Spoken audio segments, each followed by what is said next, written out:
The fluorescent lights in the hospital corridor buzzed with the same relentless frequency as the machines keeping her daughter alive. Sarah Chen had learned to hate that sound. 3 years of it. 3 years of watching Emma's body betray her, one muscle group at a time. While doctors offered sympathy instead of solutions, and insurance companies found creative ways to deny coverage for a disease they called rare and untreatable. Sarah was 34 years old. She looked 50. Her black hair, once thick and lustrous, hung in lank strands she barely remembered to wash. Her clothes, donated from the hospital's emergency family fund, hung loose on a frame that had shed 40 pounds through stress and skipped meals. Her hands, once steady enough to perform delicate laboratory work, now trembled constantly from exhaustion and caffeine and the particular terror of watching her child die in slow motion. Emma was 11, had been diagnosed at 8 with juvenile amyotrophic lateral sclerosis, a disease so rare that most neurologists went entire careers without seeing a single case. The statistics were brutal. Average survival time from diagnosis, 2 to 5 years. Treatment options, none. Research funding, minimal, because diseases that killed dozens instead of thousands didn't attract pharmaceutical investment or government grants. Sarah had spent the first year after diagnosis believing in medicine, in science, in the system.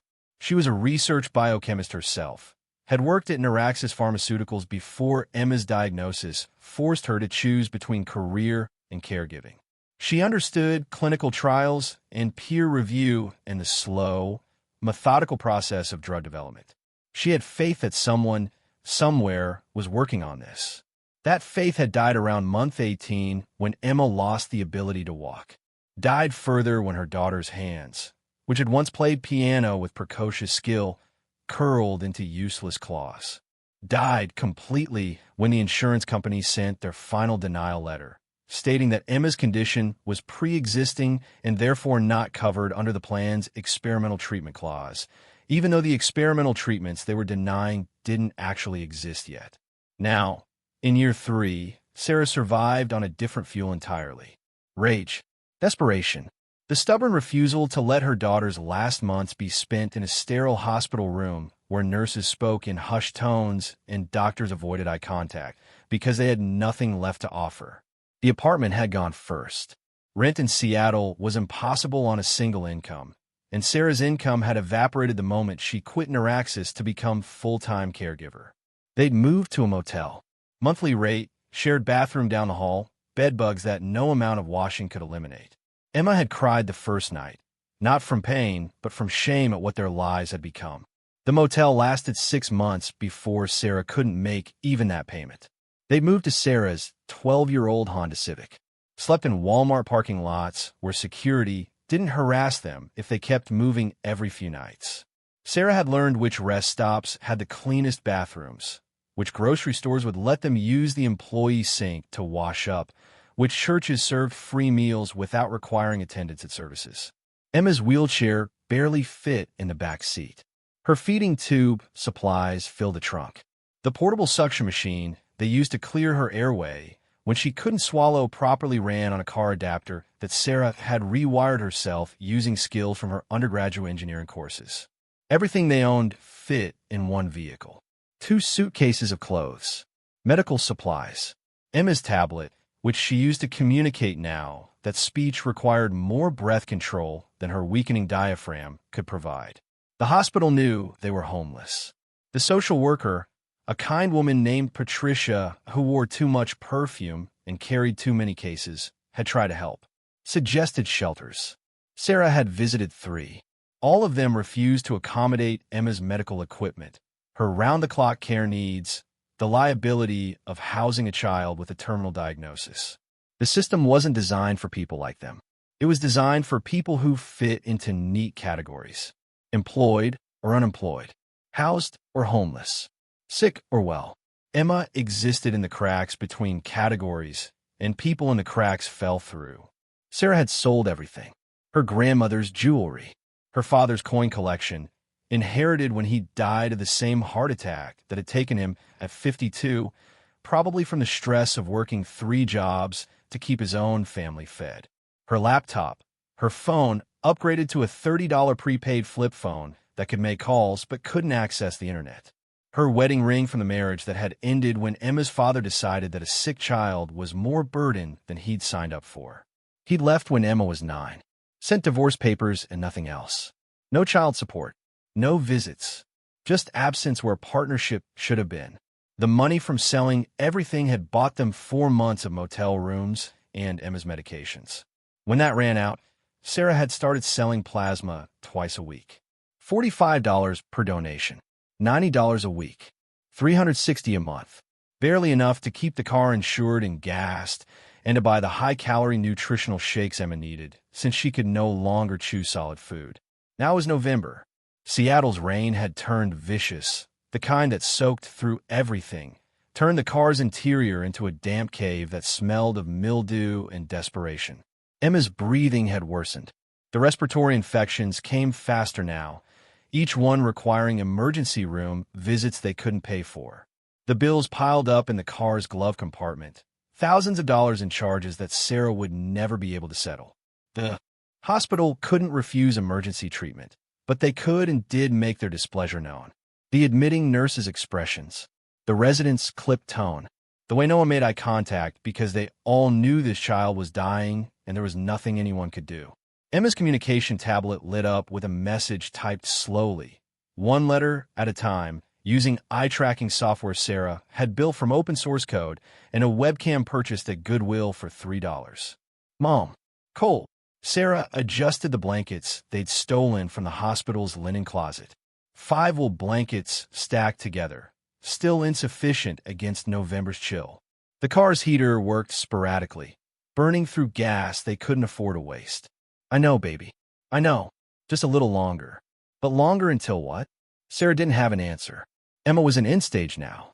The neurologist, Dr. Reeves, a woman who'd shown more compassion than most, had explained it gently 2 weeks ago. The disease was progressing into Emma's respiratory muscles. Eventually, she wouldn't be able to breathe on her own. They could intubate, put her on a ventilator, extend her life by weeks or maybe months. But the quality of that life would be nil. Sedated, unable to communicate, aware only of machines breathing for her, while her mind remained trapped in a body that had become a prison. Or they could focus on comfort care, keep her pain-free, let her die with dignity instead of machines. Sarah had 3 weeks to decide. 3 weeks to choose how her daughter would die, because saving her wasn't an option. The rage that kept Sarah functional, that prevented her from simply giving up, flared white-hot. She was a biochemist. She understood neurodegenerative disease at the cellular level, understood that motor neurons were dying in Emma's spinal cord and brainstem, apoptosis cascading through neural networks, killing the cells that controlled voluntary movement. Understood that somewhere in the world, probably in dozens of laboratories, researchers were studying this exact process, publishing papers, securing grants, making slow, incremental progress toward understanding why motor neurons died and how to stop it. But that progress was years away, maybe decades. Emma had weeks. The cruelty wasn't just the disease. It was the timing. The knowledge that treatments might exist someday, might save some future child, but would come too late for Emma. Sarah had read every research paper published on ALS in the last 3 years, had contacted researchers directly, begging for access to clinical trials. Most didn't respond. Those who did explained patiently that pediatric ALS was too rare, too poorly understood. No drug company would fund trials for a disease affecting fewer than 50 children nationwide. The mathematics of capitalism were clear. Not enough patients meant not enough profit. Not enough profit meant no treatment. Sarah had tried everything. Fundraising campaigns that raised $3,000 before people's attention moved to the next tragedy. Alternative treatments that ranged from useless to actively harmful. A medical tourism trip to a clinic in Mexico that had cost $2,000 and provided nothing but false hope and intestinal parasites that had taken Emma 3 weeks to recover from. Now, sitting in a Walmart parking lot with rain hammering the car's roof and Emma's labored breathing filling the silence, Sarah felt the last of her hope curdle into something harder. Acceptance wasn't the right word. She would never accept this. But she was beginning to understand that fighting meant something different than she'd thought. It didn't mean saving Emma. That battle was lost. It meant making Emma's remaining time bearable. It meant dying with their daughter instead of forcing her to die alone. Her phone buzzed. A text from Patricia, the social worker. "Sarah, call me. Found something that might help." Sarah's hand shook as she dialed. Patricia answered on the first ring. "Sarah, listen, this is going to sound strange, but hear me out. There's an auction tomorrow. County surplus sale. They're selling a bunch of abandoned properties, including an old research facility about 40 miles outside the city. Place called Neuron Pharmaceutical Laboratory Building 7. It's been shut down for 6 years. Completely abandoned. But it's got power, water, heat. And the starting bid is $900. Sarah's brain stuttered over the name. Neuron, her former employer. She'd worked there for 5 years before Emma's diagnosis, conducting neural pathway research in their motor neuron division. Had loved the work. Had believed she was contributing to something important. Then Emma got sick, and Sarah learned that Neuron, like every pharmaceutical company, followed the money. Motor neuron disease research got shelved when the potential patient population was too small to justify investment. Building 7. Sarah remembered it vaguely. One of the older facilities built in the 1980s, located outside city limits where land was cheap. The company had consolidated operations 5 years ago, moved everything to their main campus, abandoned the satellite buildings. She'd never worked there personally, but she'd heard rumors.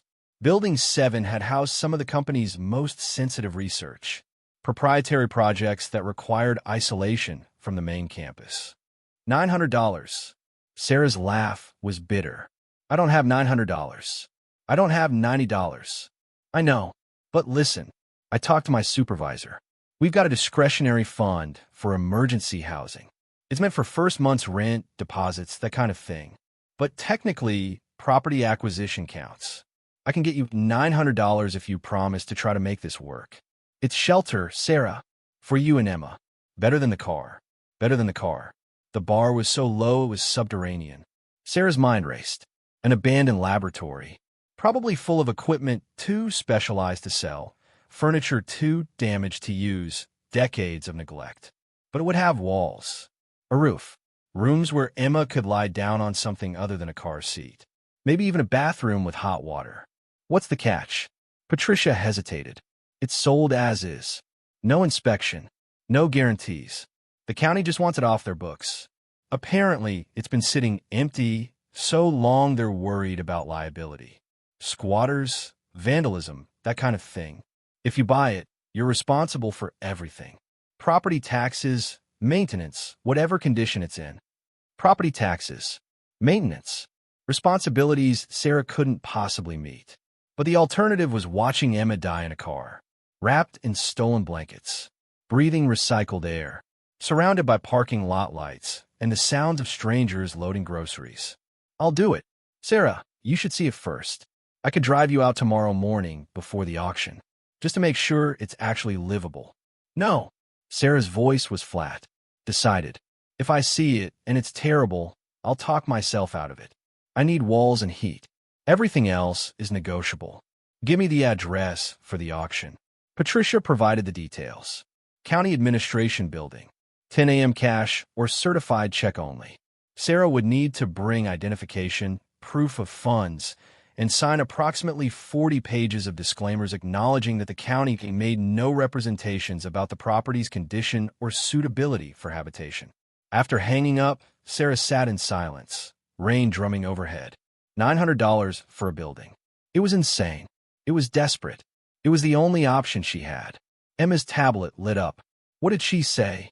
Sarah turned, met her daughter's eyes. Emma's face was thin, muscles wasted by disease, but her eyes remained sharp, intelligent, aware. That was the particular cruelty of ALS. The mind stayed intact while the body failed. Emma was still Emma, still the girl who'd read biology textbooks for fun at age 7. Still the child who'd asked questions that made Sarah's neuroscience colleagues laugh with delight at their sophistication. Still her daughter, trapped in a body that was shutting down one system at a time. She found us a place, a real place, walls and heat, and probably a lot of problems. But it's ours if we want it. Emma's response was slow, each word a labor of eye movements translated by software into text. Better than this. Yeah, baby, better than this. That night, Sarah didn't sleep. She lay in the reclined driver's seat, listening to Emma's breathing, counting each inhalation to make sure it was followed by exhalation. Calculating in her head, 900 for the building, maybe 50 for cleaning supplies, unknown amounts for utilities, assuming they could even get them turned on, gas money to get there, food, Emma's medications, which cost $300 monthly even with the emergency assistance program. The mathematics were impossible, but mathematics had been impossible for 3 years. Somehow they'd survived anyway. Not thrived, not lived in any meaningful sense, but survived, kept breathing, kept moving, kept existing in the margins where existence was supposed to be impossible. By dawn, Sarah had made peace with the decision. Not happy peace, not hopeful peace, just the grim acceptance of someone who'd run out of choices and was simply taking the next step because standing still meant dying. She woke Emma gently, managed the morning routine that took 90 minutes. Feeding tube nutrition, medications crushed and delivered through the tube. Positioning adjustments to prevent pressure sores. Suctioning to clear secretions. Breathing treatments to keep her lungs as clear as possible. Each task performed in the cramped confines of the car. Sarah's back screaming from the awkward angles. Emma's eyes conveying apology that Sarah refused to accept. Nothing to be sorry for, baby. We're a team. Teams take care of each other. Patricia met them at the county building at 9:30. She'd brought coffee and breakfast sandwiches from McDonald's, using her own money because the discretionary fund didn't cover food. Sarah ate mechanically, tasting nothing, while Emma watched through the windshield as other bidders arrived. They looked like investors, contractors, people with resources who saw opportunity where Sarah saw desperation. 3 men in trucks with company logos. 2 women in business casual with tablets and measuring tapes. A couple in their 60s who looked like they'd been flipping properties for decades. All of them moved with confidence, with the assurance of people who had backup plans and safety nets. Sarah had neither. She had $900 of borrowed money and a dying daughter and 3 years of accumulated rage at a universe that allowed children to suffer while bureaucrats found reasons to say no. The auction room was beige and fluorescent and smelled like burnt coffee and institutional despair. 40 people crowded on a folding chairs facing a podium where a county official with tired eyes and a monotone voice explained procedures. 15 properties would be auctioned. Minimum bids ranging from $500 to $5,000. Payment due immediately upon winning bid. 30 days to take possession. Building 7 was lot number 12. Sarah sat through 11 other properties, watching bidders compete. A storage facility went for $3,200. An empty lot for $1,800. Each time, the professional investors raised their paddles with casual certainty, driving prices up until someone decided the property wasn't worth more than they'd pay. Then Building 7 appeared on the screen. The photograph was clearly old, probably from the 1980s when the facility was operational. A 2-story concrete structure, brutalist architecture that favored function over aesthetics. No windows on the ground floor. Small windows on the second floor. A parking lot that held maybe 20 cars. Surrounded by forest. Isolated. Lot 12, the auctioneer announced. Neuraxis Pharmaceutical Laboratory, Building 7. Located at 14750 Northeast Cascade Highway, unincorporated King County. Approximately 15,000 square feet. Zone Industrial Research. Property is sold as is. No warranties, no representations. Buyer assumes all liability. Starting bid, $900. Sarah raised her paddle. Number 37. Patricia had registered her, forged the documentation that claimed Sarah had $900 in liquid assets. A small lie in service of a larger truth. Emma needed shelter. $900 to bidder 37. One of the men in contractor jackets raised his paddle. 1,000. Sarah's stomach dropped. She didn't have 1,000. She had exactly 900. Patricia had been clear. That was the limit. No more discretionary funds. No backup. But Sarah raised her paddle anyway. 1100. Patricia grabbed her arm. Sarah, you don't have that. I'll find it. Sarah's voice was steel. She would rob someone if necessary. Sell her organs. Do whatever it took. This was shelter for her dying daughter. Morality had become flexible. The contractor hesitated, studied Sarah with calculating eyes. Saw a desperate woman in donated clothes.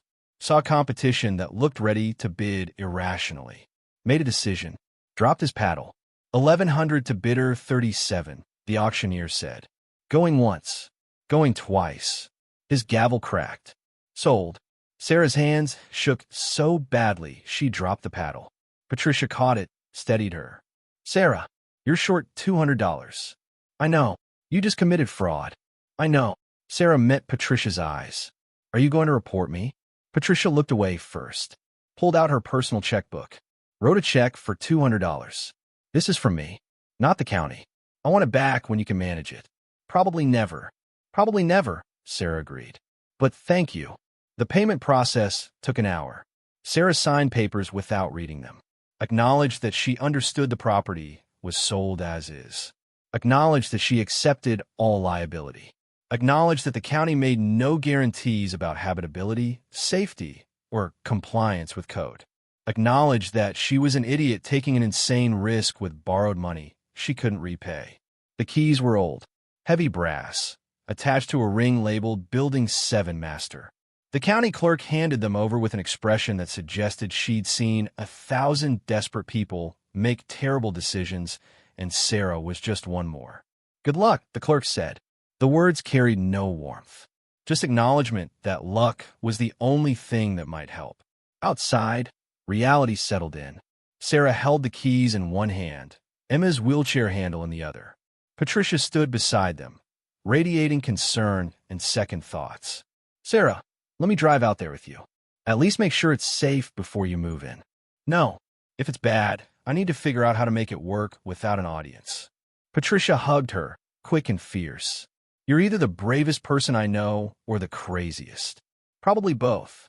The drive took 53 minutes. Northeast Cascade Highway was less highway and more two-lane road cutting through dense forest. The deeper they went, the sparser civilization became. No gas stations, no convenience stores, just trees and rain and the occasional logging truck roaring past. The GPS announced their arrival before Sarah saw the building. Destination on right. A gravel driveway, overgrown with weeds, led through a wall of evergreens. Sarah turned carefully, the Civic suspension protesting over ruts and potholes. Then the trees opened up and Building 7 appeared. The photograph in the auction had lied through omission. It had shown the building in daylight, in operation, maintained. Reality was harsher. The concrete walls were stained with water damage and moss. The parking lot's asphalt had cracked into puzzle pieces, weeds growing through every gap. The windows on the second floor were intact but filmed with grime. The metal door at the front entrance was rusted but solid. Sarah parked, stared through the windshield. Emma made a sound, close to a laugh, but without enough breath to complete it. Sarah understood. This was what $1,100 bought. Not salvation, not even comfort, just walls and a roof, and probably interior that matched the exterior's decay. Okay, Sarah said to no one. To herself. To God or fate or the universe's indifferent machinery. Okay. The master key fit the front door's lock, but required force to turn. Metal screaming against metal, rust, and corrosion fighting movement. Then something gave, and the door swung inward on hinges that shrieked protest.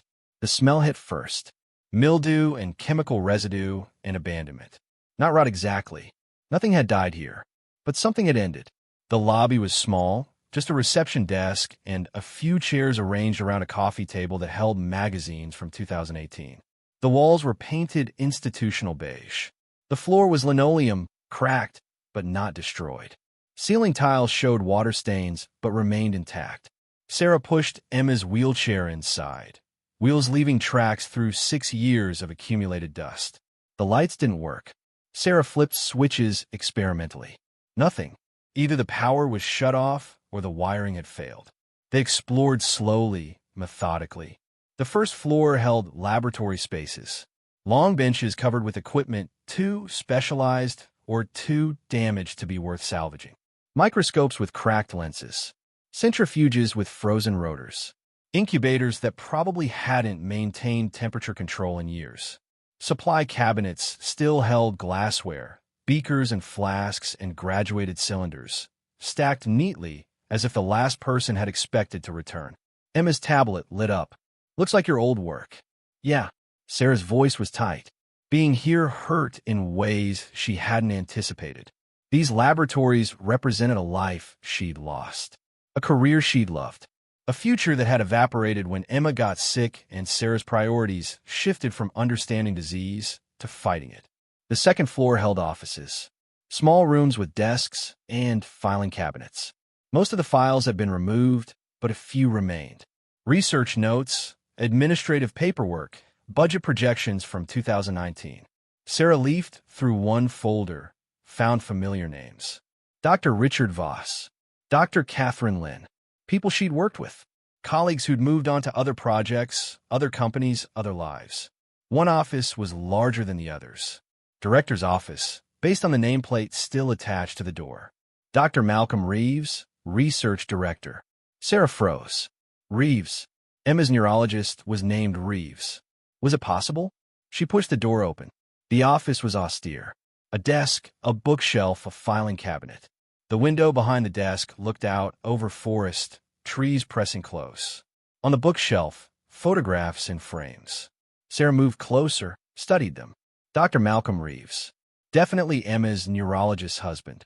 Sarah recognized him from the one time he'd visited the hospital, bringing lunch to his wife.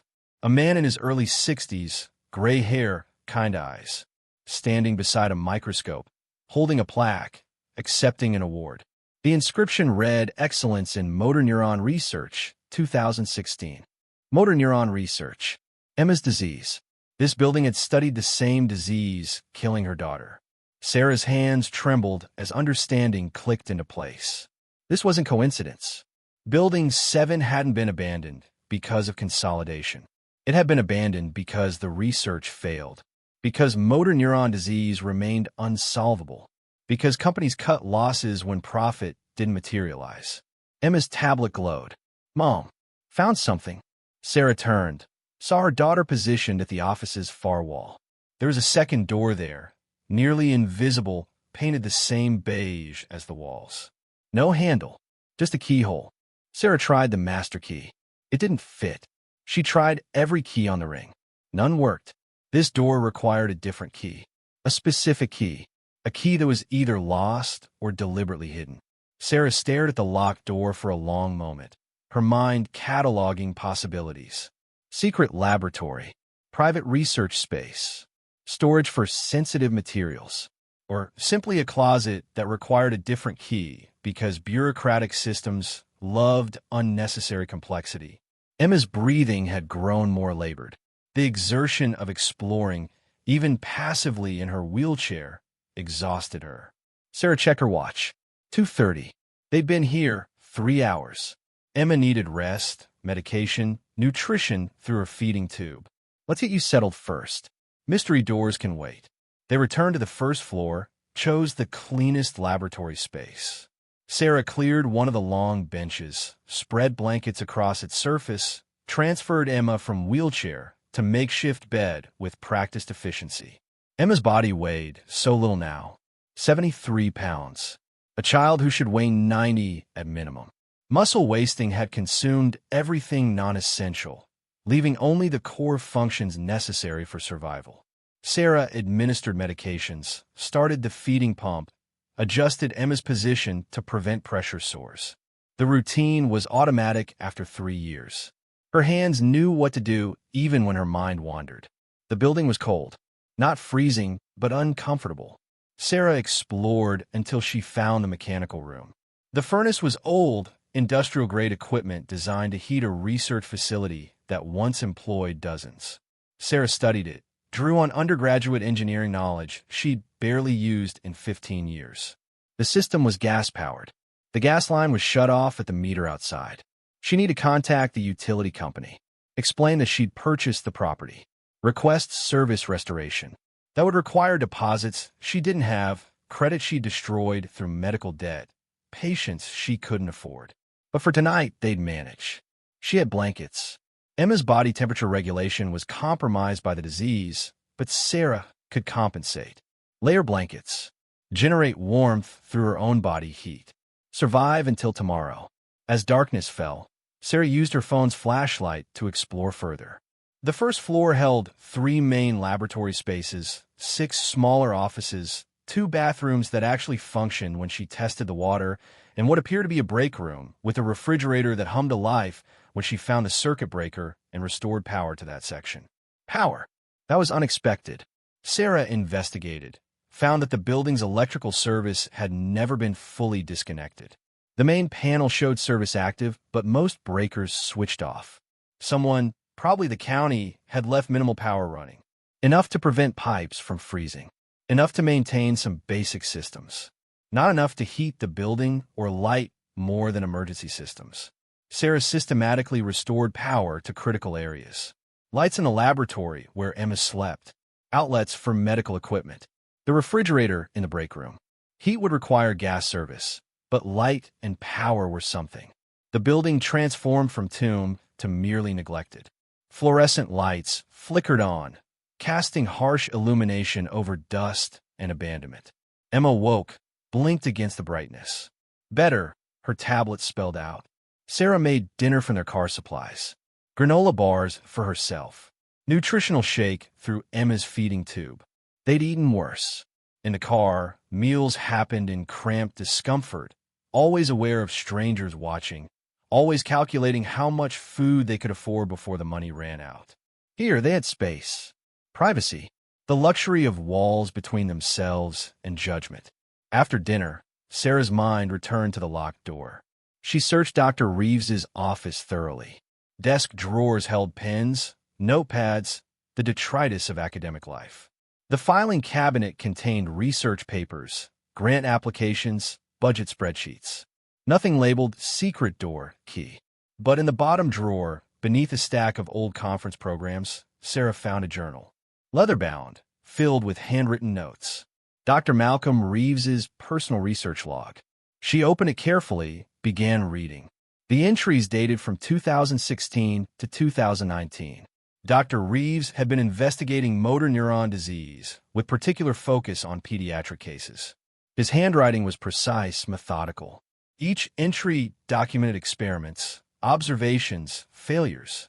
Page after page of dead ends. Compounds that showed promise in vitro but failed in animal models. Genetic therapies that couldn't cross the blood-brain barrier. Stem cell treatments that triggered immune rejection. Sarah recognized the pattern. This was what research looked like from the inside. Not the glossy press releases about breakthroughs.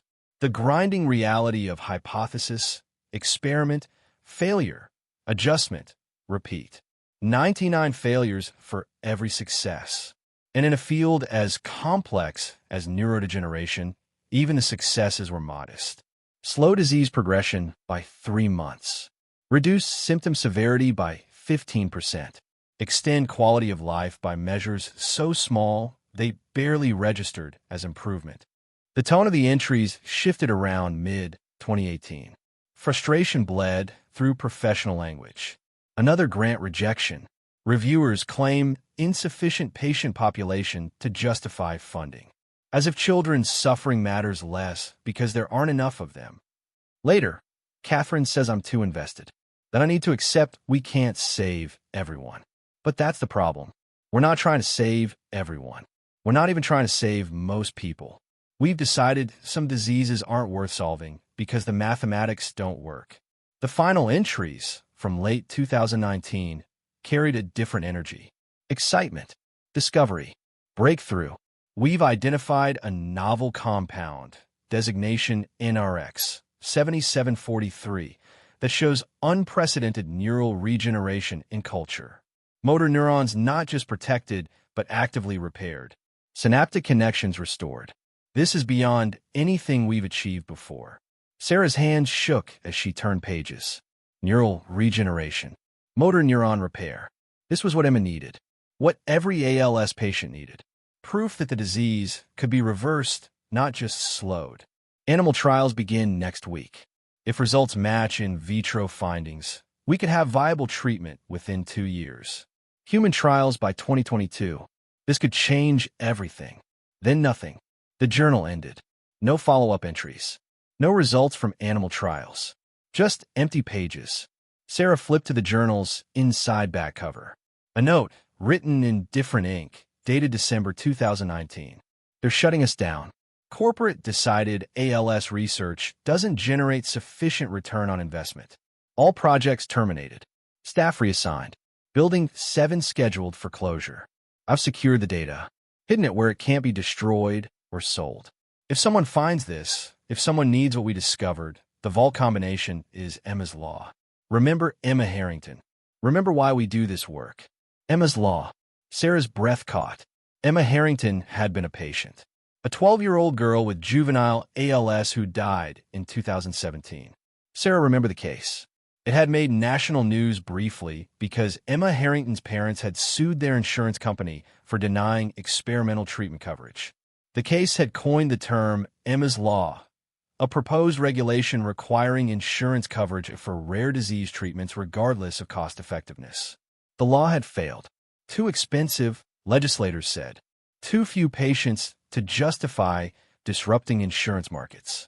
Emma Harrington had died. Her parents had bankrupted themselves fighting for her. The insurance company had paid nothing. Sarah understood now.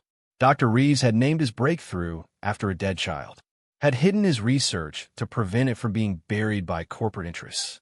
And the vault combination was literal. Emma's Law. But how did that translate to numbers? Sarah returned to the locked door, studied the keyhole more carefully. Not a traditional lock. A combination mechanism. Old-fashioned, probably from the building's original construction in the 1980s. She searched for something to use as light, found a desk lamp in one of the offices, positioned it near the door. The combination required letters, not numbers. A 7-letter word or phrase. Emma's Law was 9 letters with a space. Without space, Emma's Law. 8 letters. Sarah tried it. The lock didn't move. She tried variations. Emmishu, Emmalaw, Emislaw. Nothing. Her daughter's voice, synthesized through the tablet speaker, made her jump. Mom, what are you doing? Sarah turned. Emma had wheeled herself to the office doorway, moving the chair with what little arm strength remained.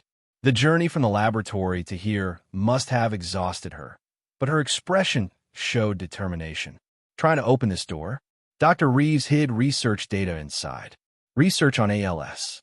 On motor neuron regeneration. Emma's eyes widened. Her fingers moved across the eye-tracking interface, slow but deliberate. Research that could help me? Sarah's throat closed. She couldn't lie. Research that might have helped you 3 years ago. Maybe 2 years ago. Now, she couldn't finish the sentence. Now Emma was too far gone. Even if miraculous treatment existed behind this door, Emma's motor neurons were already destroyed. You couldn't regenerate what had been dead for months. But Emma's expression didn't crumble. Instead, something fierce emerged. Then help other kids. Open it. Sarah nodded, blinking back tears. Turn back to the lock. Think. Dr. Reeves had written Emma's Law. Remember Emma Harrington. Was the combination a name? Harrington was 11 letters. Emma was 4. Too short. Unless. Sarah's mind made the connection. Emma's Law hadn't passed as legislation, but it had become a rallying cry. Advocacy groups used the phrase. Research foundations invoked it. The combination might not be literal text. It might be symbolic. She thought about the keypad. 7 spaces for letters. What 7-letter phrase captured Emma's Law? Justice. That's what Emma's parents had wanted. Justice for their daughter. Justice for all the children insurance companies deemed too expensive to save. Sarah entered JUSDC. The lock clicked. The door swung open on hinges that moved smoothly despite years of disuse. The space beyond was dark. Sarah aimed her flashlight inside, breath catching. Not a closet. A vault. 10 feet by 12 feet. Metal walls. Climate controlled, based on the humming she heard. And inside, Filling metal shelving units that lined 3 walls were hundreds of binders. File boxes, hard drives in protective cases, USB drives in labeled containers. 6 years of research, methodically archived, deliberately hidden. Sarah stepped inside, Emma's wheelchair following. The organization was meticulous. Each shelf was labeled NRX 7743 development, animal trial results, compound synthesis protocols, clinical trial design, regulatory approval documentation. Sarah pulled down a binder at random, opened it, found pages of data, chemical structures, experimental results, tables showing motor neuron survival rates in culture, graphs demonstrating neural regeneration over time. The compound, NRX 7743, didn't just slow motor neuron death. It reversed it. In culture, neurons that had been damaged regrew. Synapses reformed. Function restored. Emma's tablet glowed. Does it work? Sarah kept reading. Found the animal trial results. Mice with induced motor neuron disease. Control group showed progressive paralysis, death within 90 days. Treatment group received NRX 7743. Results were shocking. Motor function preserved. Muscle strength maintained. Survival extended indefinitely in the trial period. In mice, yes, it works. In people, Sarah flipped through more binders, searching for human trial data. Found nothing. The research had been terminated before human trials began. But she found something else. Dr. Reeves's personal notes, more detailed than the journal. December 2019. Corporate has terminated project despite animal trial success. Their analysis shows insufficient market size to recoup development costs. ALS affects approximately 6,000 new patients annually in the U.S. Pediatric ALS affects fewer than 100. Even if NRX 7743 achieves approval and captures full market, projected revenue cannot justify the estimated $2.7 billion required for FDA approval process. I've argued that saving lives should matter more than profit margins. I've been informed that pharmaceutical companies are businesses, not charities. That shareholders expect returns. That difficult decisions must be made about resource allocation. I understand the mathematics. I disagree with the morality. So I've made my own difficult decision. I'm hiding everything. The compound synthesis protocols, the trial data, the regulatory pathway documentation, everything necessary to bring NRX 7743 to market. Corporate wants to bury this research. I'm ensuring it can be resurrected if someone with different priorities finds it. Sarah sat on the vault floor, binder open in her lap, crying silently. This was it. This was the answer. Not for Emma. Emma was beyond saving. But for other children, other families facing the same nightmare. The research existed. The compound worked. The pathway to approval was mapped out. All it needed was someone to push it forward. Someone with resources. Someone with connections. Someone pharmaceutical companies would listen to. Sarah was a homeless single mother with a dying daughter and $47 in her bank account. She was nobody. She had nothing. She couldn't do this. Emma's wheelchair bumped her shoulder gently. Sarah looked up, met her daughter's eyes. Emma's expression was clear. We have to try. Baby, I don't know how. I don't have money for lawyers or regulatory consultants or clinical trials. I can't even afford your medications. Emma's response took 3 minutes to type, her eye movements slowing with fatigue. You always find a way. Found this building. Found the vault. Find the next step. Sarah laughed, the sound broken. The next step is probably failure. This research is 6 years old. The compound might not even be stable anymore. And even if it is, getting FDA approval requires millions of dollars and years of trials. Then fail trying. Better than not trying. Sarah wiped her eyes, looked around the vault at the accumulation of knowledge, thought about Dr. Reeves, who'd sacrificed his career to preserve this research. Thought about Emma Harrington and every child who died because mathematics mattered more than lives. Okay, we try. The first step was understanding what they had. Sarah spent the next 3 days cataloging the vault's contents while Emma rested. The organization was thorough. Dr. Reeves had documented everything. The compound itself, NRX 7743, was synthesized from a combination of modified peptides and small molecule inhibitors. The synthesis protocol was complex but reproducible. Raw materials could be purchased from chemical suppliers. The actual synthesis required laboratory equipment Sarah didn't have and expertise she barely possessed, but the instructions were clear enough that a competent chemist could follow them. The animal trial results were extensive. 40 mice divided into treatment and control groups. The treatment group received NRX 7743 injections 3 times weekly. Results measured over 6 months. Motor function tests, muscle strength assessments, survival rates. The data was compelling. Treatment group showed minimal disease progression. Control group showed typical ALS progression, with 90% mortality by day 90. More importantly, the treatment worked even after disease onset. Mice who'd already shown symptoms improved with treatment. Motor function partially restored. Muscle strength recovered. The compound didn't just prevent damage. It repaired it. The regulatory documentation outlined a pathway to FDA approval. Phase 1 trials would test safety in healthy volunteers. Phase 2 would test efficacy in ALS patients.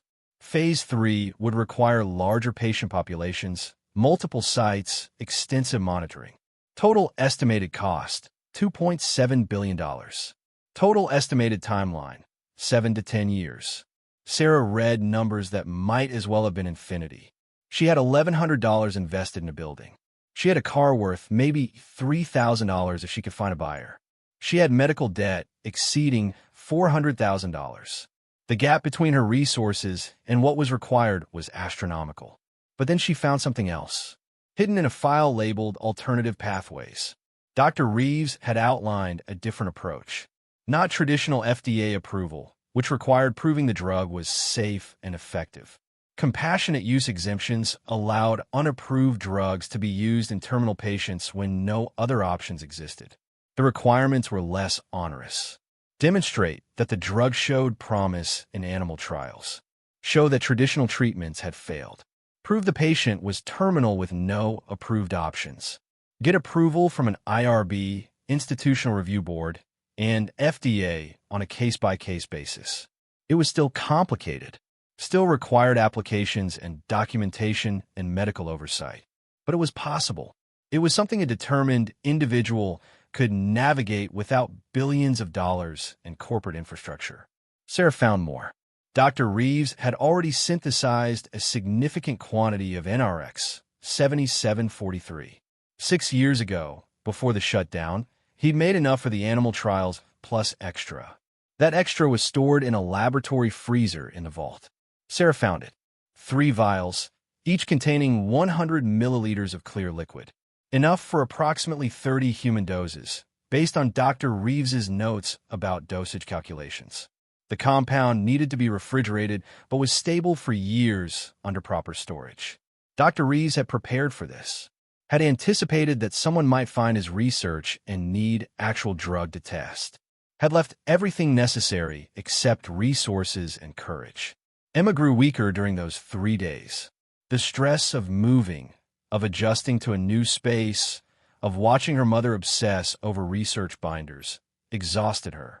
Her breathing required more suctioning.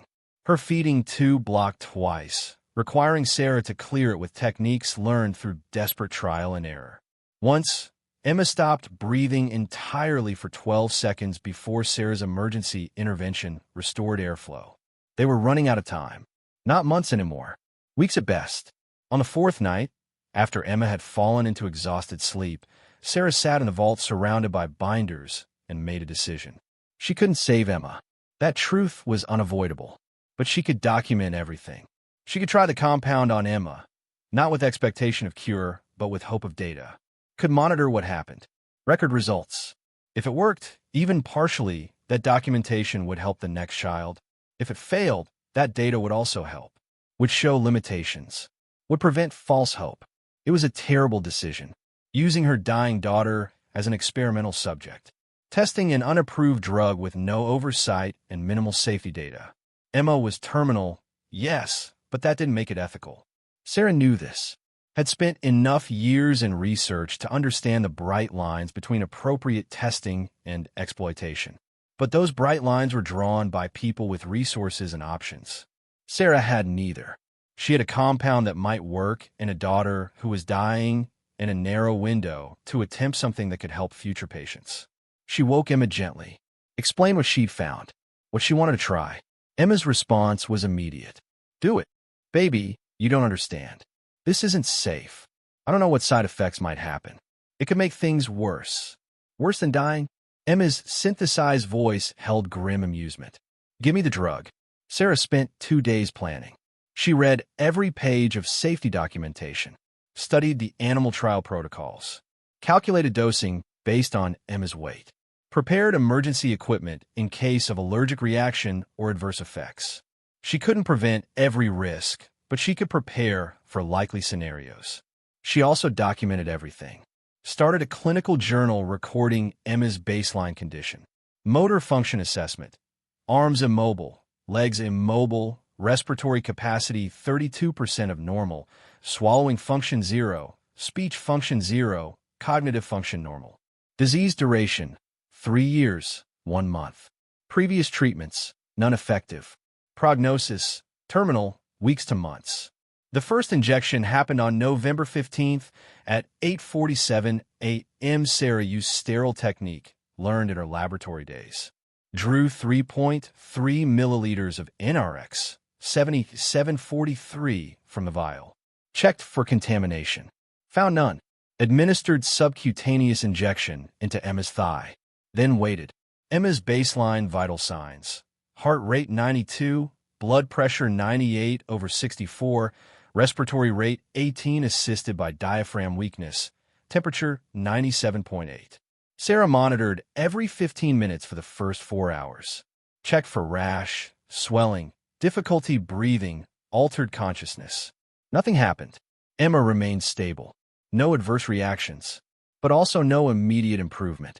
Sarah hadn't expected immediate improvement, but some irrational part of her had hoped for miracle. For Emma to suddenly move her hand or take a deep breath without struggle. Reality was less dramatic. They waited. Sarah continued monitoring. Recorded observations. Hour 4. No changes in motor function.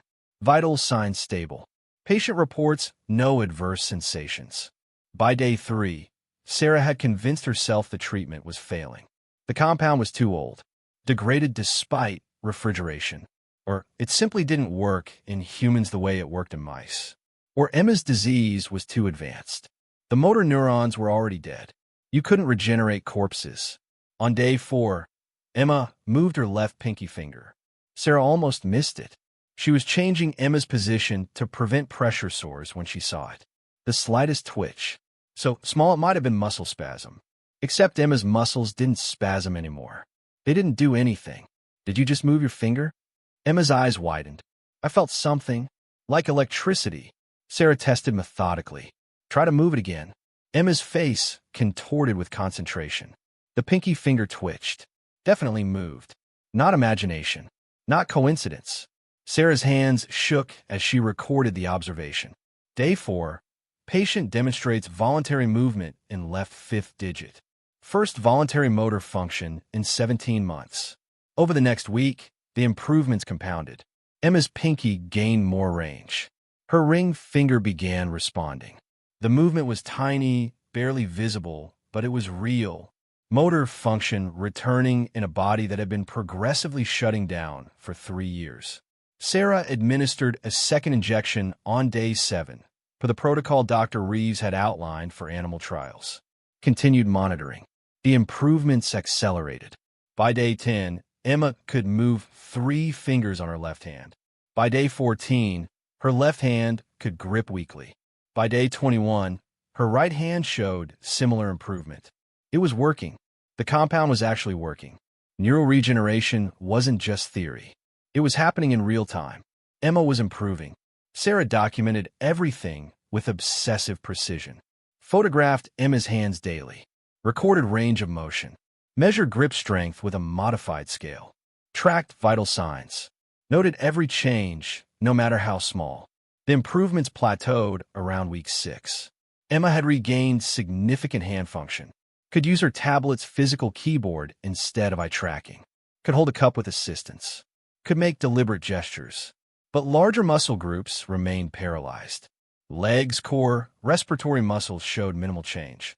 Sarah studied Dr. Reeves's notes, trying to understand why. Found an entry explaining that motor neurons controlling fine motor functions were more receptive to regeneration than those controlling gross motor functions. The hands recovered first. Arms would follow. Legs last. Respiratory muscles required the longest treatment duration. Emma needed more time.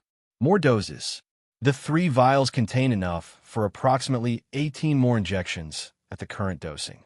Sarah calculated. If they continued the protocol, Emma could receive treatment for another 12 weeks. 3 months. Enough to potentially restore arm function. Maybe even begin leg recovery. But there was a problem. They had no money. Sarah had been surviving on the remainder of Patricia's loan and the last dregs of her savings. She'd gotten utilities turned on through emergency assistance programs. Had been eating rice and beans purchased from food bank. Had been rationing everything. Emma's regular medications were running out. The drugs that controlled her secretions, prevented infections, managed pain. Those cost $300 monthly with assistance programs.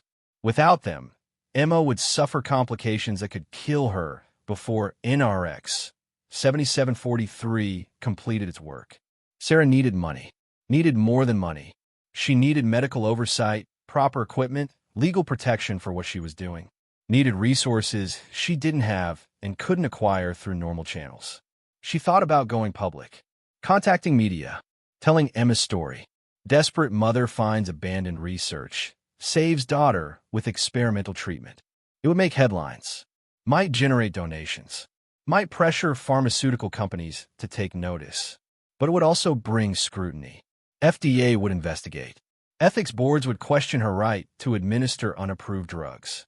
Child Protective Services might intervene, claim she was endangering Emma. The same system that had failed them for 3 years would suddenly care deeply about proper protocols. Sarah needed a different approach. Needed to move forward without attracting attention until she had proof too strong to dismiss.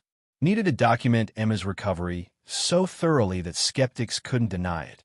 Then, with evidence in hand, she could approach the right people. Researchers who cared about science more than profit. Advocacy groups fighting for rare disease patients. Maybe even ethical pharmaceutical companies if such things existed. But that required time. Required continuing treatment without running out of money or medications or luck. On December 3rd, Sarah's phone rang. Patricia's number. Sarah, I need to do a home visit. Required follow-up for the housing assistance. Can I come by tomorrow? Sarah's stomach dropped. A home visit meant Patricia would see the building's condition, would see the laboratory equipment, would see the vault full of research, would start asking questions Sarah couldn't answer without revealing that she was conducting illegal medical experiments on her daughter. Tomorrow's not good. Emma's having a rough day. I can reschedule to next week, but it can't wait much longer. The county needs documentation that the funds were used appropriately. Sarah agreed to the following Tuesday. Bought herself a week to prepare, to hide evidence, to create a fiction of appropriate housing instead of desperate medical research. She spent the week cleaning frantically, moved the research binders deeper into the vault, created a makeshift bedroom in one of the offices, made it look like they were actually living normally instead of conducting experimental treatment in an abandoned laboratory. Emma watched the preparation with amusement. You know, she'll figure it out. Maybe, but I need to try. Why? She helped us before. Because what I'm doing is illegal. I'm administering an unapproved drug with no oversight. If Patricia reports that, CPS might take you. Might put you back in a hospital where you'll die on their timeline instead of ours. Emma's improved hand reached out, gripped Sarah's with surprising strength. Then we hide it better. Patricia arrived on Tuesday. At 2 p.m. Sarah had prepared thoroughly. The building looked lived in, but not suspicious. Emma was positioned in the makeshift bedroom, looking comfortable but appropriately sick. Medical equipment visible, but not excessive. Nothing that would trigger alarms. Patricia walked through slowly, taking notes. Checked that utilities were functional. Verified that sleeping arrangements were adequate. Interviewed Emma briefly, asking if she felt safe, if her needs were being met, if she was receiving proper medical care. Emma lied smoothly. Mom takes good care of me. This place is better than the car. Patricia seemed satisfied. Signed off on the housing assistance documentation. Was turning to leave when she paused at the laboratory door. Sarah, what's in here? Old research equipment. Left over from when this was an active facility. Patricia walked in, studied the benches. Noticed the binders Sarah had forgotten to hide completely. One labeled NRX 7743 development. What's NRX 7743? Sarah's mind raced. A compound. From the old research. I've been reading about it. Just curiosity. Patricia's expression sharpened. She wasn't stupid. Had worked with desperate families for 15 years. Could recognize deception even when delivered smoothly. She picked up the binder, flipped through pages. Found the animal trial results. Found photos of mice. Found graphs showing motor function recovery. Sarah, what have you been doing? The truth came out then. Sarah couldn't maintain the lie under Patricia's direct questioning. She explained everything. Finding the vault. Discovering the research. The decision to try the compound on Emma. The improvements over 6 weeks. Patricia listened without interrupting. When Sarah finished, Patricia set down the binder carefully. Show me Emma's hands. They returned to the bedroom. Patricia watched as Emma demonstrated her recovered finger function. Gripped a cup. Typed on a keyboard. Movements that should have been impossible for a child in end-stage ALS. Patricia sat down heavily. This is real. The treatment actually works. In Emma's case, yes. I don't know about other patients. I don't have enough data. Do you understand how illegal this is? You're conducting human trials without approval, without oversight, using an unapproved drug on a minor. You could be charged with child endangerment, medical malpractice, maybe worse. I know, but Emma was dying. Is still dying, just slower. I didn't have other options. Patricia stood, paced. Her professional obligation was clear. Report this. Protect the child. Follow protocol. But her expression showed the same calculations Sarah had made. Protocol had failed Emma. The system had failed. Sometimes illegal actions were the only moral choice. Okay, here's what's going to happen. I'm going to document this visit as satisfactory. Everything meets housing standards. Emma's receiving appropriate care. I'm not going to report what I saw in that laboratory. Sarah's relief was overwhelming. Thank you. I'm not finished. In exchange, you're going to do something for me. You're going to contact Dr. Catherine Reeves, Malcolm Reeves's wife, Emma's neurologist. You're going to tell her what you found, what you've done, what's working. She needs to know. Sarah's stomach clenched. She'll report me. Maybe, or maybe she'll help. Catherine Reeves spent 15 years fighting for ALS patients. Her husband died 2 years ago. Heart attack, probably from stress of watching his research get buried. If anyone will care about this, it's her. What if she takes Emma, puts her in a hospital, stops the treatment? That's a risk. But Sarah, you need help. You need medical oversight. You need someone who can monitor Emma properly, adjust dosing, manage complications. You're a biochemist, not a physician. You're doing amazing work, but you're improvising. Emma deserves better. Sarah knew Patricia was right. She'd been terrified of every dose, afraid she'd calculate wrong, administer too much, kill Emma through incompetence. She needed expertise she didn't possess. I'll contact her. Patricia left. Sarah sat in the laboratory, staring at her phone.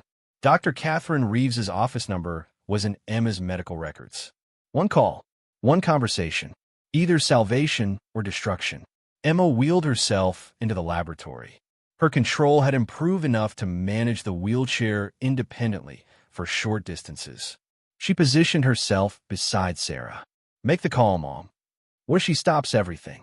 What if she takes you away? Then you fight to get me back. But you need help. I need help. We can't do this alone. Sarah dialed. Dr. Catherine Reeves answered on the third ring. Her voice was professional, controlled, the tone of someone who'd learned to compartmentalize emotion to survive a career filled with dying patients.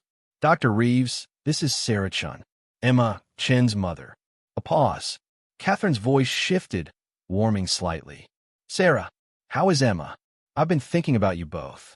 The hospital said you'd missed the last 2 appointments. We've been managing. That's actually why I'm calling. I need to tell you something. It's going to sound impossible, but I need you to listen before you respond. Sarah explained. The building purchase.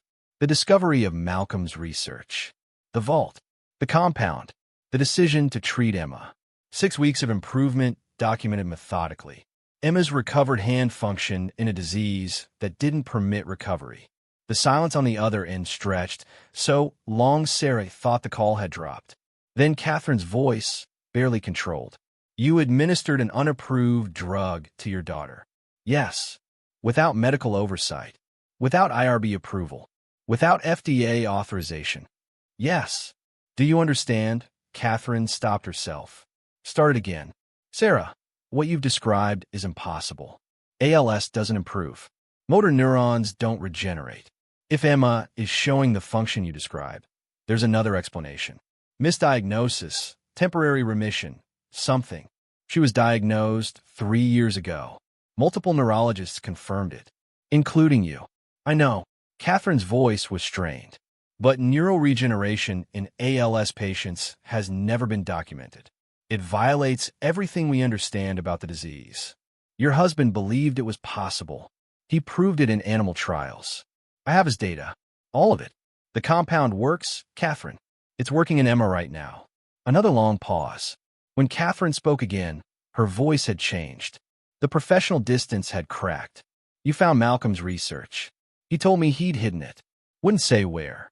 Just that if someone needed it badly enough, they'd find it. I thought he was being sentimental. Delusional from stress. He was neither. He left everything. Compound synthesis. Trial protocols. He even made enough NRX 7743 for human testing. He planned for this. Catherine's breath hitched. He died believing his work was wasted. That children would keep dying because corporate interests mattered more than lives. You're telling me he was wrong. I'm telling you his work might save my daughter, might save other children. But I need help. I don't know enough. I'm calculating doses based on animal trial data. I'm monitoring with equipment that barely functions. Emma deserves better. Sarah, what you're doing is illegal. If I get involved, if I help you, I could lose my medical license. Could face criminal charges. I know. I'm not asking you to break laws. I'm asking you to look at Emma, to see what's happening, then decide what to do. Catherine was quiet for a long moment. Where are you? Sarah provided the address. Catherine said she'd come tomorrow evening after her last patient. She'd examine Emma, review the documentation. Then they'd figure out next steps. After the call ended, Sarah sat in the gathering darkness. Emma had wheeled closer, her improved hand resting on Sarah's arm. She'll help. Emma's tablet read. You don't know that. She loved Malcolm. She knows what this research meant to him. She'll help. Sarah wanted to believe that. Wanted to trust that Catherine would see Emma's improvement and recognize it, as the breakthrough Malcolm had died believing was lost. But trust required optimism Sarah had lost somewhere between the first diagnosis and the 3rd year of watching her daughter die. They spent the next day preparing. Sarah organized all the documentation, created a timeline showing Emma's baseline function, treatment initiation, progressive improvement, printed graphs tracking range of motion, grip strength, motor control, compiled Malcolm's research notes, animal trial results, compound synthesis protocols. Everything a researcher would need to evaluate the treatment's validity. Emma practiced. Demonstrating her recovered function required effort. Her movements were still limited, still required concentration. But they were real, voluntary, controlled, impossible by every medical standard, yet happening. Catherine arrived at 6:47 p.m. She drove a Subaru that had seen better years, pulled into the parking lot slowly, as if uncertain she wanted to be here. When she emerged, Sarah saw a woman in her early 60s, gray hair pulled back, wearing jeans and a medical school sweatshirt. No professional attire. This was Catherine off duty, visiting as herself rather than as Dr. Reeves. Sarah met her at the door. They looked at each other for a long moment. Two women connected by disease, by Malcolm's legacy, by desperation that made impossible choices necessary. "Thank you for coming." Catherine nodded. "Show me." They walked to Emma's room. Emma sat in her wheelchair, hands resting on the armrests. She positioned herself carefully, wanting to make the best impression possible, wanting to prove that hope wasn't delusion. Catherine knelt in front of Emma, professional assessment overriding personal emotion. "Hello, Emma. I'm going to examine you. Is that okay?" Emma's improved hand lifted slightly in assent. Catherine's examination was thorough. She tested each finger individually, measured range of motion with a goniometer from her medical bag, assessed grip strength with a dynamometer, checked deep tendon reflexes, evaluated muscle tone.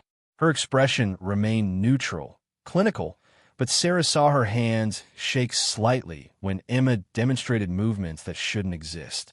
After 30 minutes, Catherine sat back, looked at Emma, looked at Sarah, looked at her own hands as if they might provide answers. "This is real. She has voluntary motor function in both hands. Approximately 40% of normal range of motion. Grip strength measuring at 15% of age-appropriate norms. In a patient who 3 months ago had zero motor function, this is..." She trailed off. "Impossible," Sarah finished. "I was going to say miraculous. But miracles have explanations. This has an explanation. It's just an explanation that challenges everything we thought we knew." Catherine stood, paced to the window. "Malcolm always said ALS was solvable. That neural regeneration wasn't fantasy. I wanted to believe him, but the data never supported it.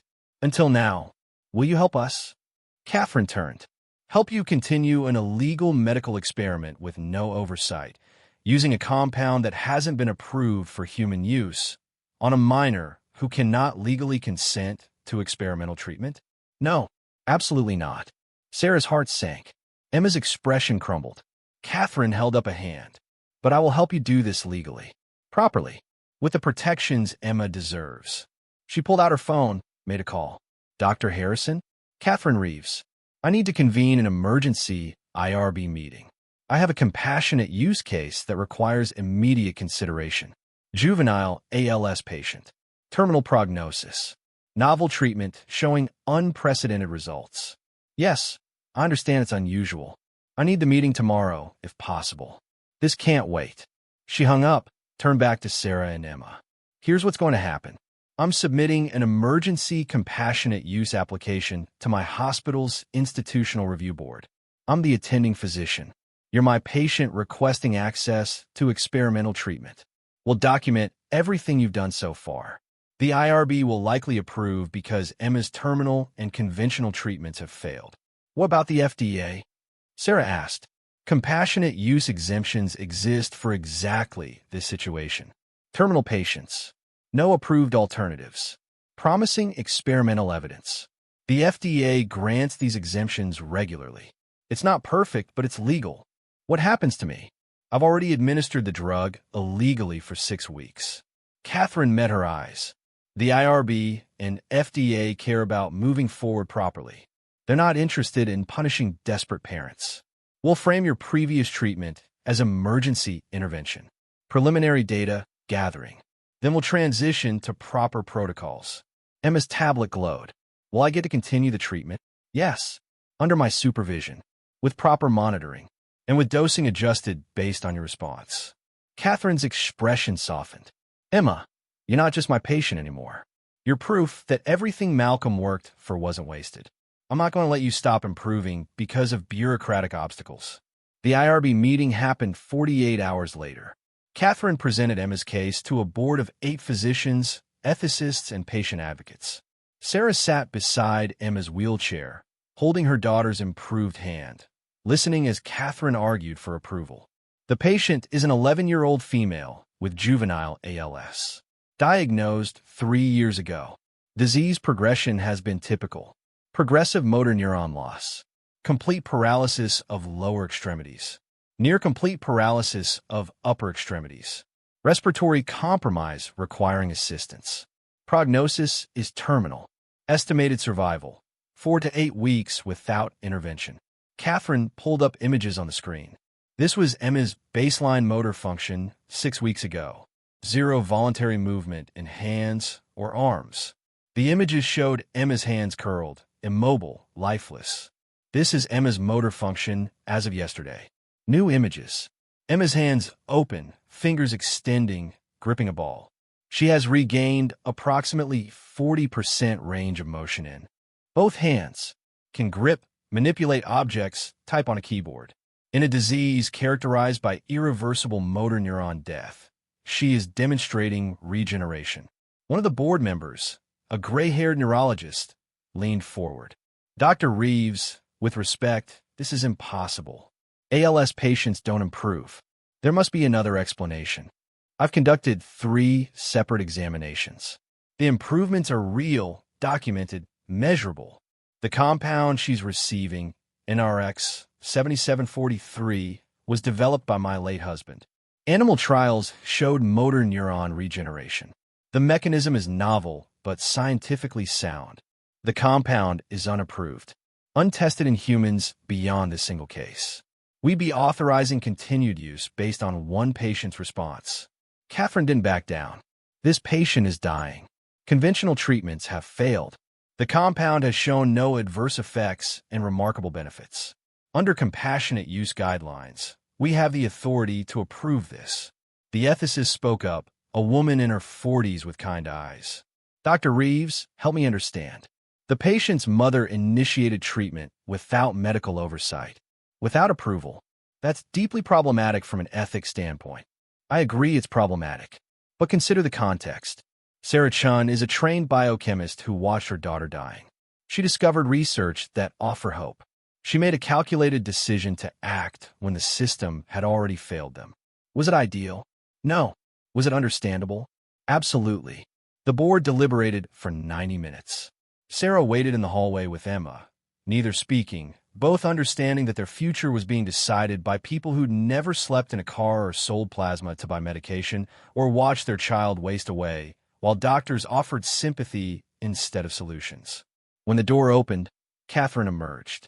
Her expression was carefully neutral until she was close enough to speak quietly. They approved it. Unanimous decision. You can continue treatment under my supervision. We'll monitor Emma weekly.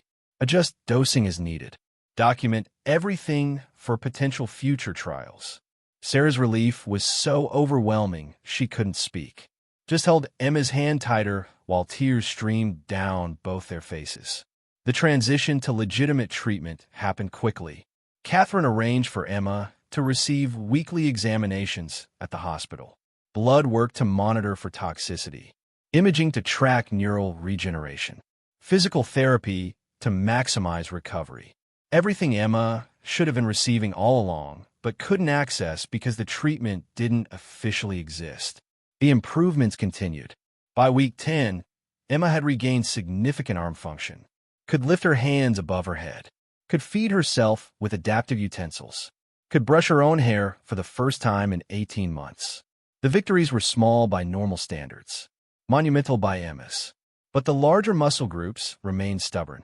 Leg function showed minimal improvement. Respiratory capacity increased slightly, but remained compromised.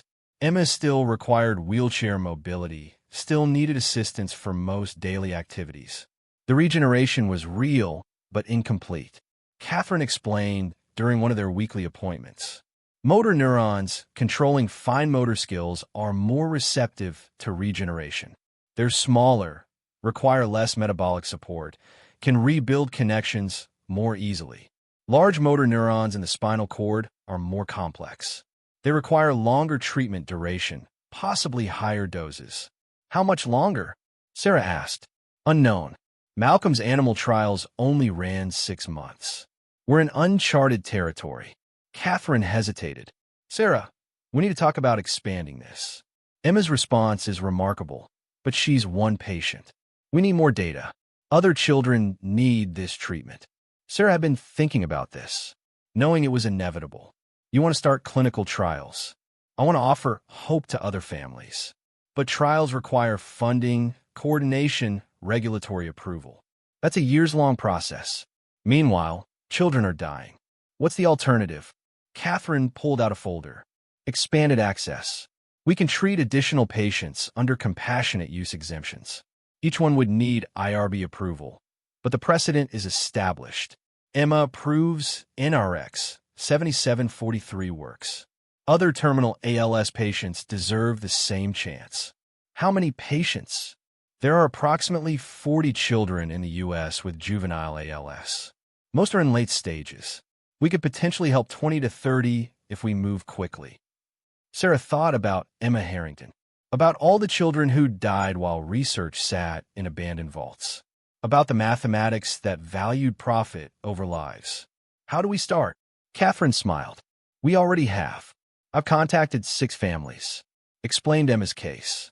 5 of them want in. We can begin treatment next week if you'll help. Help how? You know this compound better than anyone except Malcolm. You've documented dosing, side effects, response patterns. We need that expertise. We need you to help train other caregivers, to share what you've learned. Sarah hadn't expected this, hadn't imagined her desperate improvisation would become a template for other families. I'm not qualified. I'm not a doctor. You're a mother who saved her daughter's life. That's the most important qualification. The next 3 months transformed Sarah's life entirely. She became improbably a consultant for expanded access treatment. Catherine handled the medical oversight. Sarah provided the practical knowledge, how to calculate doses, how to monitor for adverse effects, how to document changes, how to maintain hope when progress was slow.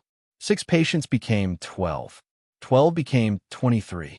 Children across the country receiving NRX 7743 under compassionate use exemptions. Not all responded as dramatically as Emma. Some showed modest improvements. A few showed minimal response, but none declined.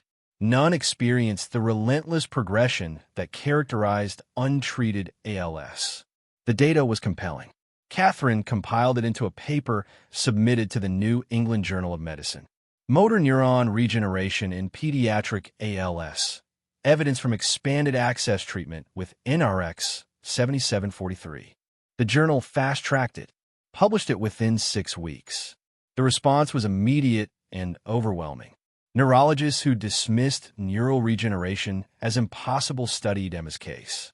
Pharmaceutical companies that had ignored motor neuron disease because the market was too small suddenly paid attention.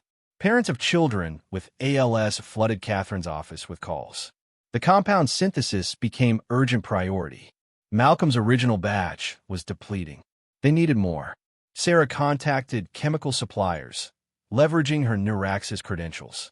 Found a laboratory willing to synthesize NRX 7743 under Catherine's supervision. The first new batch arrived in February, extending treatment to more patients.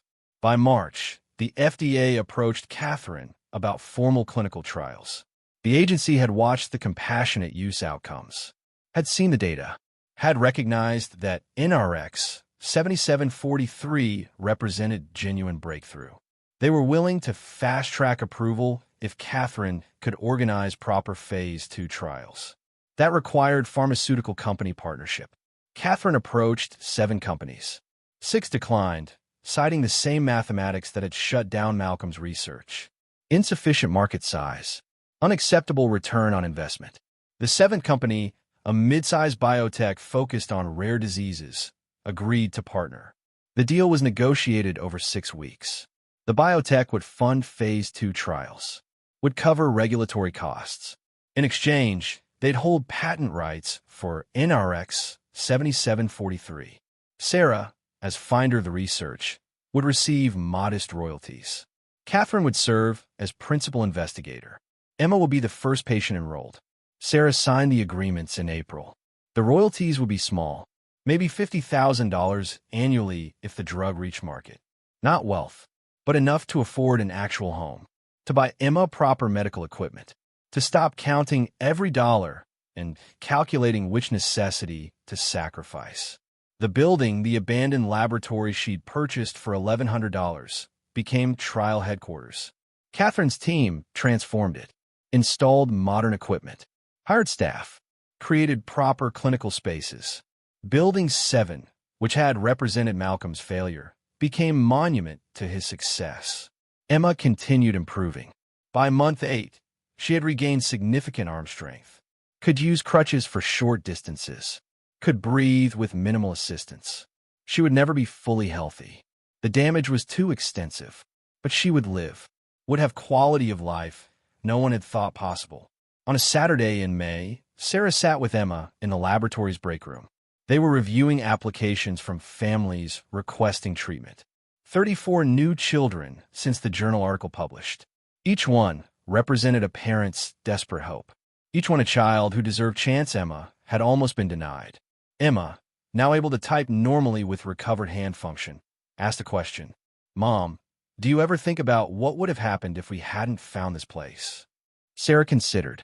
Every day, we would have lost you. The research would have stayed hidden. Other children would have died. All because a pharmaceutical company decided the mathematics didn't work. But we did find it. I'm getting better. Other kids are getting better. It worked out. This time, because of luck and desperation and Malcolm's decision to hide his research where someone might find it. Sarah paused. But how many other treatments are sitting in vaults somewhere? How many cures exist but aren't profitable enough to develop? How many children die because the mathematics favor shareholders over lives? Emma's improved hand reached across the table. So we changed the mathematics. Baby, I don't know how to do that. Yes, you do. You already did it. You proved it's possible. Sarah looked around the laboratory, at the equipment humming with purpose, at the staff Catherine had hired, at the treatment protocols being refined through hard data, at her daughter, alive and improving, and proof that impossible wasn't. Emma was right. They'd changed the mathematics, not through wealth or power or institutional authority, through desperation that refused to accept no, through research rescued from abandonment, through a mother's willingness to risk everything for her child. The story spread. Media discovered Emma's case through the journal article. NPR ran a feature. The New York Times published a front-page story. Abandoned research saves dying children. The attention was overwhelming but useful. Congressional representatives contacted Catherine about rare disease funding. Philanthropists offered grants. Medical schools wanted to study NRX 7743's mechanism. By June, Phase 2 trials enrolled 43 patients. Results tracked with the compassionate use data. Motor function improvement in 87% of patients. Progression halted in 94%. Adverse effects minimal. The compound worked. Not perfectly, not for everyone, but well enough to matter. Well enough to save lives that would have been lost. Sarah received the first royalty check in July. $3,400. Not life-changing money, but enough to cry over. Enough to represent that she'd done something right. That the building purchased with borrowed money and desperation had become investment in the most meaningful sense. She used the money to pay Patricia back. The original $200 loan plus interest that Patricia tried to refuse. Then donated the remainder to a rare disease advocacy fund. The money wasn't the point. Proving that choosing to fight could matter was the point. Emma's 12th birthday happened in August. They celebrated in the laboratory's break room, surrounded by Catherine's staff and several families whose children were receiving treatment. Emma stood for the celebration, using crutches but standing, sang happy birthday with breath support no one had thought she'd regain. Blew out candles with enough respiratory capacity to extinguish all 12. The cake had 12 candles because they'd stopped believing she'd reach this birthday. Had stopped planning beyond weeks or months. Had learned that hope was currency too expensive for people in their circumstances. But they'd reached 12. Would reach 13. Would reach futures that had seemed impossible in a Walmart parking lot with rain hammering the car's roof and a dying daughter wrapped in stolen blankets. Sarah made a speech, brief and emotional. Thanked Catherine for believing. Thanked Patricia for helping when help wasn't required. Thanked Malcolm, who died never knowing his research would save the children he'd fought for. Thanked Emma for refusing to give up even when giving up was the rational choice. Emma responded through her tablet, voice synthesized but unmistakably hers. Mom says I should thank people, but really, she should thank herself. She's the one who knocked on doors until someone answered. Who found this building when we had nowhere else to go? Who discovered Dad's research and figured out how to use it? Who risked everything because I needed her to? Emma paused, gathering strength. A lot of kids with ALS don't have mothers like mine. They have parents who follow rules, even when rules are killing their children. Who trust systems that don't work. Who accept no because arguing is hard. My mom didn't accept no. She broke rules and stole blankets and bought a building with money she didn't have and gave me medicine that wasn't approved and documented everything even though she was terrified it wouldn't work. She saved my life by refusing to let me die politely. The room was silent. Emma wasn't finished. Other kids are alive now because my mom was desperate enough to be brave. That's what this is really about. Not the compound, not the research.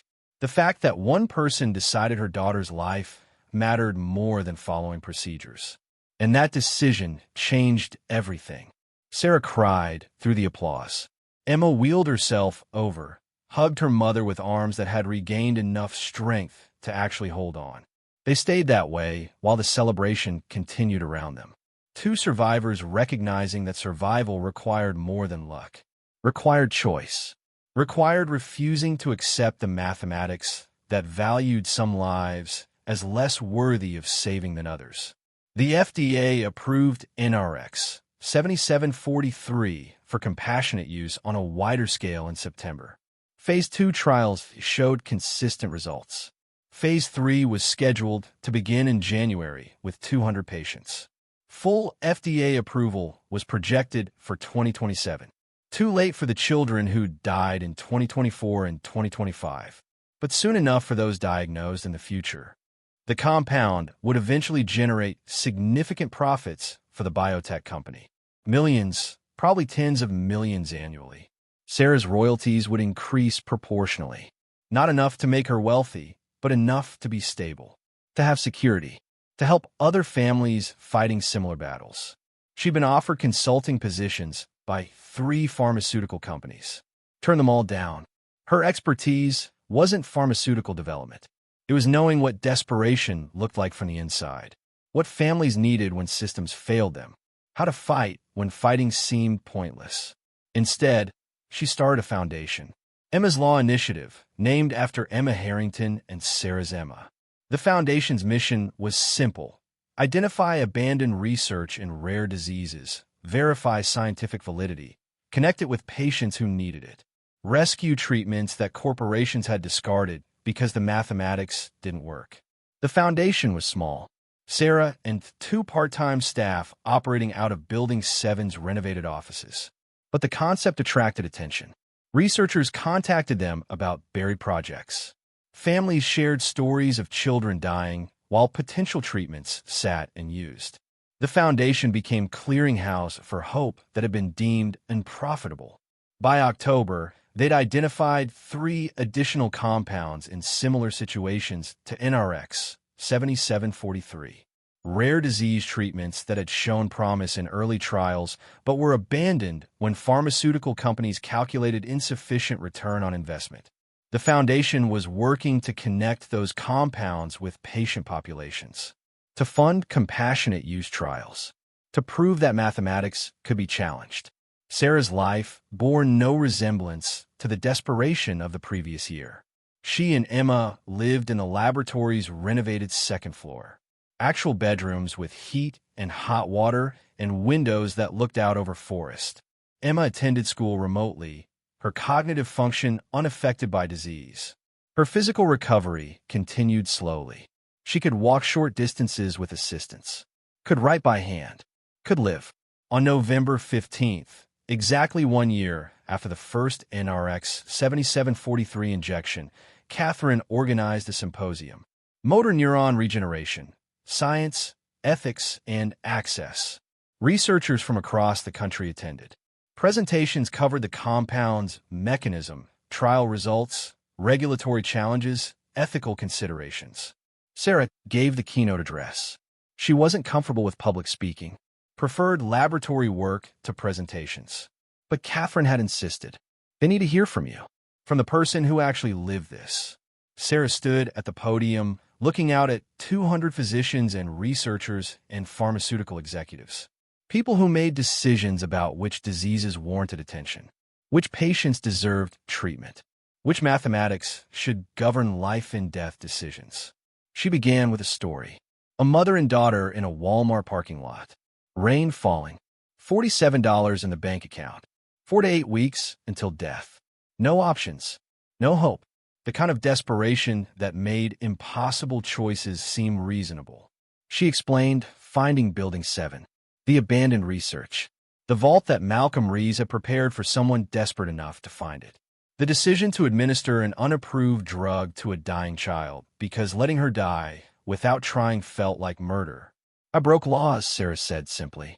I conducted illegal human experimentation. I administered unapproved drugs to a minor without oversight. By every official standard, I was wrong. She paused. Let that sink in. But my daughter is alive. She's walking. She's learning. She's going to live to see 13 and 14 in adulthood. Not because the system worked, because the system failed so completely that breaking it was the only option. Sarah pulled up a slide. Photos of Emma. Before treatment. Immobile, dying, trapped in a body that was shutting down. After treatment. Standing with crutches, smiling, alive. 23 children have received NRX. 7743 through compassionate use. 21 are showing improvement. 2 have stabilized. 0 have declined. These children would be dead if we'd followed proper procedures. If we'd waited for Phase 1 trials and Phase 2 trials and Phase 3 trials and FDA approval. If we'd let the mathematics decide their lives weren't worth the investment. She looked directly at the pharmaceutical executives in the front row. Malcolm Rees developed this compound 6 years ago. Your companies shut him down, told him the market was too small, the return insufficient, the risk not worth the reward. You were making rational business decisions. But rational business decisions kill children. I'm not asking you to become charities. I'm asking you to remember why medicine exists. Not to generate shareholder value, to save lives.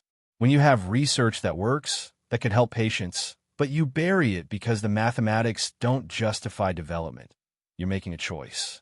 You're deciding some lives matter less than profits. That's not rational. That's immoral. The room was silent. Sarah continued. The Emma's Law initiative exists because I don't trust your mathematics. Because I've seen what happens when corporations decide who deserves treatment. We're going to find your abandoned research. We're going to connect it with patients. We're going to prove that treatments you discarded as unprofitable can save lives. And we're going to make you explain why you left children to die while solutions sat in vaults. She finished with Emma's photograph on the screen. A girl standing, smiling, alive because someone had refused to accept no. This is what breaking the rules looks like. This is what happens when desperation meets abandoned research. This is what you should have done yourselves 6 years ago. We're not waiting for you to fix your mathematics. We're changing them. The applause started slowly, uncertain, then built. Researchers understood what she was saying. They'd all seen projects shut down for financial reasons. Had watched promising research disappear because the business case didn't justify continuation. The pharmaceutical executives didn't applaud. Their expressions ranged from uncomfortable to hostile. Sarah had accused them of complicity in children's deaths, had threatened to expose their abandoned research, had challenged the fundamental economics of drug development. But their discomfort didn't matter. What mattered was that 200 people in that room had heard the truth, that some of them would make different choices, that research might be rescued instead of buried, that children might live because someone had been brave enough to say the system was broken. After the symposium, Catherine found Sarah in the hallway. They'd become close over the year, not just physician and patient's mother, friends who'd shared crisis and triumph, and the peculiar intimacy of fighting impossible battles together. That was either brilliant or career suicide, Catherine said. Probably both. Think it'll matter. 3 pharmaceutical executives asked to meet with me afterward. 2 researchers want to discuss abandoned projects. One family asked about joining the foundation's board. Catherine smiled. Yeah, it'll matter. They walked to Building 7 together. The laboratory was quiet in evening light. The same building Sarah had purchased for $1,100 with borrowed money and desperation. The same building that had seemed like a terrible decision made by someone who'd run out of options. Now was research center, foundation headquarters. Proof that impossible choices sometimes led to extraordinary outcomes. Emma met them at the door, walking slowly with her crutches. Her physical therapy sessions were paying off. Each week brought small improvements. More strength, better balance, increased endurance. She would never be fully healthy. The damage was too extensive, but she would live, would have a life worth living. How'd it go? Emma asked. Your mom terrified some very wealthy pharmaceutical executives, Catherine said. It was beautiful. Emma smiled. Good. They should be terrified. We're coming for their abandoned research. Sarah hugged her daughter, felt the strength in Emma's arms, the life that had almost been lost, the future that had seemed impossible.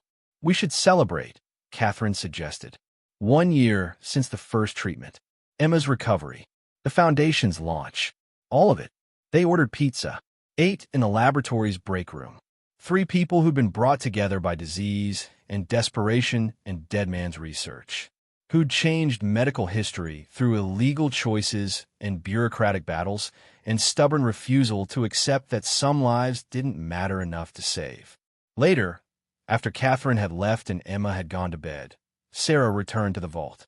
She did this sometimes, stood among Malcolm's research, touched the binders that had saved her daughter's life. Remember the moment she'd opened this door and found hope hidden in an abandoned building.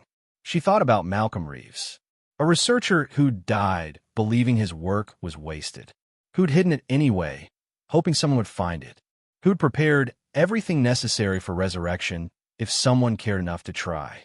Thank you, Sarah said to the empty room, to Malcolm's ghost, to the universe's improbable machinery that had brought a desperate mother to this building at exactly the moment she needed it. The vault's shelves were less full now. Much of the research had been digitized, shared, distributed to researchers worldwide. But the original binders remained, testament to what one person could accomplish when they refused to accept that profit mattered more than lives. Sarah's phone buzzed. A text from Patricia. Saw your speech online. You magnificent lunatic. Proud of you. Sarah smiled. Responded. Learn from the best. Thank you for giving us the chance. You gave yourself the chance. I just didn't stop you. Sarah turned off the vault's lights, locked the door, walked through the laboratory to the stairs that led to their apartment. Her daughter slept in the room above, alive, improving, proof that mathematics could be challenged. Tomorrow, the foundation would review 3 new abandoned research projects, would interview families whose children needed treatment corporations had decided weren't worth developing, would continue the work Malcolm had started and Sarah had rescued and Emma had survived. But tonight, Sarah allowed herself to feel what she'd been too scared to feel during the desperate months. Pride, relief, gratitude for improbable outcomes and abandoned buildings and research hidden where someone desperate enough might find it. She climbed the stairs, checked on Emma. Her daughter slept peacefully, breathing without struggle, hands relaxed instead of clenched. The tableau was ordinary, a child sleeping. But ordinary was miraculous when you'd been told it was impossible. Sarah went to her own room, lay down in an actual bed in an actual home that she'd purchased with money she'd barely had for reasons that had seemed insane. The building had cost $1,100. The research hidden inside, it was worth millions. But the real value couldn't be measured in currency. 23 children alive who should have died. Dozens more who would receive treatment through expanding trials. Future generations who would benefit from compound that had almost been lost forever. Research rescued from abandonment. Proof that some mathematics were wrong. Sarah fell asleep thinking about Emma's question from months ago. Do you ever think about what would have happened if we hadn't found this place? Every day. She thought about it every day. Thought about the parallel universe where she'd driven past this building. Where she'd been too scared to bid at the auction. Where she decided $1,100 was too much to risk. where Emma had died in a car wrapped in stolen blankets while the cure sat 3 miles away in an abandoned vault. But that wasn't their universe. In this one, a desperate mother had made an impossible choice, had purchased a building she couldn't afford, had found research she wasn't supposed to discover, had administered treatment she wasn't qualified to give, had broken every rule and challenged every assumption and refused to accept that her daughter's life wasn't worth fighting for. And because of that refusal, because of that desperation transformed into action, Emma was alive. Other children were alive. The mathematics that claimed some lives didn't warrant investment had been proven wrong. It wasn't perfect justice. Children had still died, would continue dying. The system remained broken in fundamental ways. But one mother's illegal choice had created cracks in that system, had proven that change was possible. That mathematics could be challenged. That abandoned research could save lives if someone was brave enough to find it. Sarah's last thought before sleep was simple. Tomorrow, they'd save someone else. Tomorrow, they'd find another vault. Tomorrow, they'd prove again that desperation and hope could accomplish what profit-driven systems refuse to attempt. Tomorrow.